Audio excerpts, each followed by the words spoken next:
আজকের এই বিশেষ গাণিতিক বিশ্লেষণে সবাইকে স্বাগত। ক্যালকুলাসের কথা শুনলেই অনেক সময় একটু ভয় ভয় লাগে, তাই না? খটমবটে সব সমীকরণ আর ভারী ভারী শব্দ। কিন্তু কথা দিচ্ছি, আজকের এই বিশ্লেষণে সে ভয় একদম দূর হয়ে যাবে।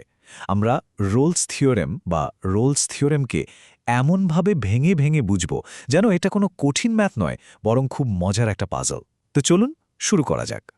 প্রথমেই একটা দারুণ বাস্তব উদাহরণের কথা ভাবা যাক। ধরুন একটা রোলার কোস্টার। এটি ঠিক যে উচ্চতা থেকে যাত্রা শুরু করেছিল, আবার ঠিক সেই উচ্চতাতেই ফিরে আসতে পারে যদি না এর ট্র্যাকের মাঝে অন্তত একটা একেবারে সমতল বা ফ্ল্যাট জায়গা থাকে। একটু চিন্তা করলেই বোঝা যাবে এটা অসম্ভব। রোলার কোস্টারের এই ওঠানামার ট্র্যাকের মাঝেই কিন্তু আমাদের আজকের এই গাণিতিক তত্ত্বের আসল রহস্যটা লুকিয়ে আছে। তো আজকে আমাদের আলোচনার মূল বিষয়গুলো হচ্ছে, প্রথমে রোলস থিওরেমের আসল রহস্যটা জানব, এরপর শিখব ৩টি সুবর্ণ নিয়ম, তারপর পুরো ব্যাপারটাকে গ্রাফে ভিজুয়ালাইজ করব, ধাপে ধাপে সমস্যার সমাধান করা শিখব এবং একদম শেষে দেখব কিভাবে সাধারণ গাণিতিক ফাঁদগুলো থেকে বেঁচে থাকা যায়। ১ নম্বর section, unlocking Rolle's theorem, theory থেকে বাস্তবে। চলুন মূল বিষয়ে ঝাঁপিয়ে পড়া যাক। বইয়ের ভাষায় থিওরেমটা বেশ গাম্ভীর্যের সাথে বলছে, যদি কোনো ফাংশন একটি ক্লোজড ইন্টারভাল a, bতে কন্টিনিউয়াস হয়, ওপেন ইন্টারভাল a, bতে ডিফারেন্সিয়েবল হয় এবং f অফ a সমান f অফ b হয়, তবে ওই a, b এর মাঝে অন্তত একটি c থাকবেই, যার জন্য f' c সমান 0 হবে। উফ, শুনতে বেশ জটিল আর ভারী মনে হচ্ছে, তাই না? কিন্তু একদমই ঘাবড়ানোর কিছু নেই। আমরা এই কঠিন কথাগুলোকেই এখন খুব সহজ ছোট ছোট টুকরোয় ভেঙে ফেলব। প্রথমেই বোঝা দরকার, এই যে বলা হলো ডিফারেন্সিয়েবল বা অন্তরীকরণযোগ্য, এর মানে কি? এর মানে খুব সোজা। কোনো গাণিতিক বক্ররেখার ঠিক একটা নির্দিষ্ট স্থানে যদি কেবল একটিমাত্র অদ্বিতীয় স্পর্শক বা ট্যানজেন্ট লাইন আঁকা যায়, তবেই সেটা ডিফারেন্সিয়েবল। এখন প্রশ্ন আসতে পারে, প্রান্তিক বিন্দু বা এন্ড পয়েন্টগুলোকে কেন এর বাইরে রাখা হলো? কারণটা হলো, একটা বক্ররেখার একদম শেষ প্রান্তে তো একটা নয়, বরং ইচ্ছামতো অনেকগুলো স্পর্শক আঁকা সম্ভব, আর তখনই এই ইউনিক হওয়ার শর্তটা ভেঙে যায়। ঠিক এই কারণেই প্রান্তবিন্দুগুলো সবসময় ওপেন ইন্টারভ্যালের বাইরে থাকে। এবার যাচ্ছি আমাদের দ্বিতীয় সেকশনে, ৩টি সুবর্ণ নিয়ম, যাকে বলা যায় একটি ক্যালকুলাস চেকলিস্ট। যে কোনো বড় অঙ্কে হাত দেওয়ার আগে এই ৩টি সুবর্ণ নিয়ম বা গোল্ডেন রুলস একদম মুখস্থ থাকতে হবে। রুল নাম্বার 1, ফাংশনটিকে ক্লোজড ইন্টারভ্যাল a, bতে কন্টিনিউয়াস হতে হবে, মানে মাঝে কোনো ছেদ বা ব্রেক থাকা চলবে না। Rule number 2, open interval a, bতে ডিফারেন্সিয়েবল হতে হবে। আর রুল নাম্বার 3, প্রান্তিক বিন্দু দুটিতে উচ্চতা একেবারে সমান হতে হবে, অর্থাৎ f অফ a আর f অফ b একদম সমান হবে। এই লিস্টটাকে যে কোনো প্রবলেম সলভিংয়ের জন্য একটা বাধ্যতামূলক চেকলিস্ট হিসেবে ধরে নিতে হবে। এই চমৎকার চার্টটা দারুণ একটা কাজ করবে।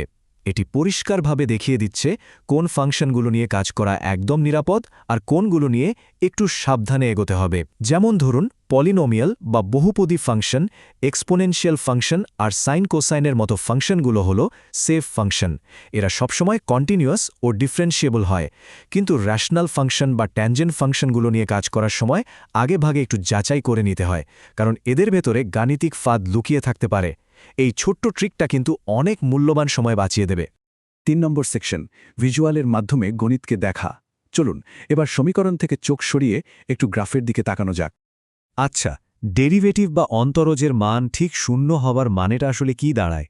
এর মানে হলো, বক্ররেখার ওই নির্দিষ্ট বিন্দুতে যে স্পর্শক বা ট্যানজেন্ট লাইনটা আঁকা হয়েছে সেটা সম্পূর্ণ সমান্তরাল, অর্থাৎ এক্স অ্যাক্সিসের সাথে লাইনটা একদম নিখুঁতভাবে শুয়ে আছে বা হরাইজন্টাল অবস্থায় আছে। ওই যে শুরুতে রোলার কোস্টারের একদম ফ্ল্যাট বা সমতল জায়গাটার কথা বলেছিলাম, মনে আছে তো? গ্রাফে এই শূন্য মানটি ঠিক সেই সমতল স্থানটিকে নির্দেশ করছে। এবার এই চমৎকার সম্পর্কটার দিকে একটু নজর দেয়া যাক। একদিকে আমরা দেখছি ফাংশনের মূল বা রুটস, যেখানে f অফ x শূন্য হয়, আর অন্যদিকে আছে ডেরিভেটিভের রুটস, যেখানে f প্রাইম c শূন্য হয়। সোর্স ম্যাটেরিয়াল ঘাটলে একটা মজার ব্যাপার চোখে পড়ে। একটি পলিনোমিয়াল ফাংশনের যে কোনো দুটি রুটের মাঝে এর ডেরিভেটিভের জন্য সবসময় অন্তত একটি রুট থাকবেই। সত্যি বলতে বীজগণিতের সাথে জ্যামিতির এমন মেলবন্ধন খুব কমই দেখা যায়। আমাদের ৪ নম্বর সেকশন, ধাপে ধাপে সমস্যা সমাধান, দ্য অ্যালগোরিদম। রোলস থিওরেমের যে কোনো ম্যাথ সলভ করার জন্য এই ৪টে ধাপ একদম ম্যাজিকের মতো কাজ করবে। ফার্স্ট স্টেপ, সেই ৩টি গোল্ডেন রুলস মিলিয়ে দেখা। সেকেন্ড স্টেপ, ফাংশনটির ডেরিভেটিভ মানে এফ অফ এক্স বের করা। থার্ড স্টেপ ওই ডেরিভেটিভটাকে শূন্যের সমান ধরে একটা সমীকরণ বানিয়ে ফেলা এবং লাস্ট স্টেপ সমীকরণ সমাধান করে সি এর মান বের করা আর দেখা যে সেই মানটা আমাদের ইন্টারভ্যালের ঠিক ভেতরে পড়ছে কিনা।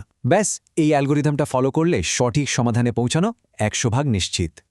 চলুন সোর্স মেটেরিয়াল থেকে সরাসরি একটা প্র্যাকটিক্যাল উদাহরণ দেখে নিই। এখানে আমাদের ফাংশনটি হল f(x) = x² - 5x + 6 আর ইন্টারভ্যাল হল 2,3। খেয়াল করলেই বুঝবেন এটা একটা পলিনোমিয়াল ফাংশন, তাই এটি চোখ বন্ধ করেই কন্টিনিউটি এবং ডিফারেন্সিয়েবিলিটির পরীক্ষায় পাশ করে যাবে। প্রথম দুটি গোল্ডেন রুল নিয়ে আমাদের কোনো মাথা ব্যথা নেই, আর ফাংশনে 2 এবং 3 বসালে উভয় ক্ষেত্রেই রেজাল্ট আসে 0, মানে আমাদের 3 নম্বর রুলটাও সুন্দরভাবে মিলে গেল। এবার আমাদের অ্যালগোরিদমের দ্বিতীয় এবং তৃতীয় ধাপ। ফাংশনটি ডেরিভেটিভ করলে আমরা পাচ্ছি 2x - 5। এবার একে শূন্যের সমান ধরলে সমীকরণটি দাঁড়ায় 2x - 5 = 0। খুব সহজেই হিসাব করে সি এর মান পাওয়া যায় 2.5। এখন সবচেয়ে ইন্টারেস্টিং ব্যাপারটা হলো এই 2.5 মানটা কিন্তু ঠিক 2 এবং 3 এর মাঝখানেই বসে আছে। আর ঠিক এভাবেই রোলস থিওরেমের একটা পারফেক্ট অ্যাপ্লিকেশন আমাদের চোখের সামনেই কাজ করে গেল। এবার আমাদের শেষ সেকশন 5, গাণিতিক ফাঁদ এড়ানো। কখন কোনটা কাজ করবে না সেটা জানাও কিন্তু সমান জরুরি।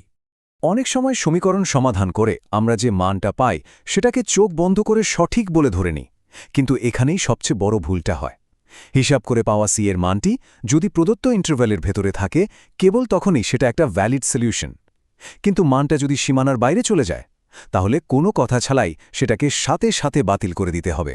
সোর্সের বেশ কিছু উদাহরণে পরিষ্কার দেখানো হয়েছে যে বাউন্ডারির বাইরের কোনো মান রোলস থিওরেমকে সাপোর্ট করে না।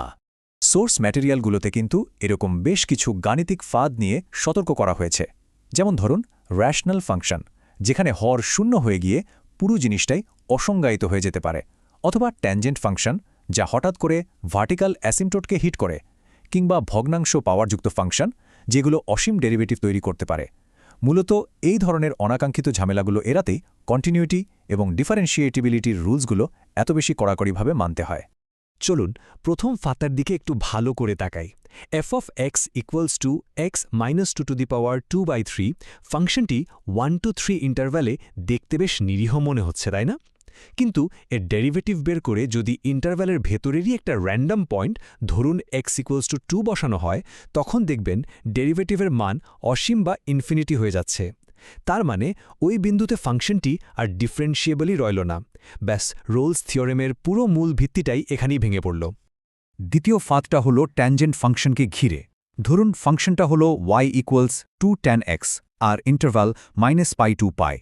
আমরা সবাই জানি যে নেগেটিভ π/2 এবং পজিটিভ π/2 বিন্দুতে ট্যানজেন্ট ফাংশনের ভার্টিক্যাল অ্যাসিমটোট থাকে। মুশকিল হল এই বিন্দুগুলো আমাদের প্রদত্ত ইন্টারভ্যালের একেবারে ভেতরেই বসে আছে। ফলে এই ফাংশনটি কন্টিনিউয়াস হওয়ার প্রথম নিয়মটিকেই গোড়াতেই লঙ্ঘন করে ফেলে। তাই এখানে আর সামনে হিসাব করার কোনো সুযোগই নেই। তাহলে আজকের এই পুরো আলোচনা থেকে আমাদের মূল টেকঅ্যাওয়ে বা শিক্ষাটা কি? শিক্ষাটা হলো ডেরিভেটিভ বা ফর্মুলা নিয়ে বড় বড় হিসাব শুরু করার আগে সবসময় ডোমেনের সীমানা আর ফাংশনের চরিত্রটা একটু যাচাই করে নিতে হবে। ওই যে 3 গোল্ডেন রুলস চেক করার কথা বলেছিলাম, তাতে বড়জোর কয়েকটা সেকেন্ড সময় লাগে, কিন্তু এই ছোট্ট একটা কাজ ভুল পথে গিয়ে নষ্ট হতে পারা অনেকগুলো মূল্যবান মিনিট বাঁচিয়ে দিতে পারে। আজকের এই বিশ্লেষণের একেবারে শেষে এসে একটা দারুণ প্রশ্ন রেখে যেতে চায়। এতক্ষণ তো দেখলাম রোলস থিওরেম খুব নিখুঁতভাবে ব্যাখ্যা করে যে একটা ফাংশন ঠিক একই উচ্চতায় শুরু এবং শেষ হলে এর মাঝের সমতল বিন্দুতে কি ঘটনা ঘটে। কিন্তু যদি ফাংশনটির শুরু এবং শেষের বিন্দুগুলোর সম্পূর্ণ আলাদা উচ্চতায় থাকে, তখন কি হবে? তখন কোন গাণিতিক নিয়ম এই শূন্যস্থানটি পূরণ করতে জাদুদণ্ডের মতো কাজ করবে? এই রহস্যের উত্তর লুকিয়ে আছে মিন ভ্যালু থিওরেম বা মিন ভ্যালু থিওরেমের মাঝে। আশা করি এই প্রশ্নটা ক্যালকুলাসের দুনিয়ায় আরও গভীরে যাওয়ার জন্য সবার মনে একটু হলেও কৌতূহল জাগাবে।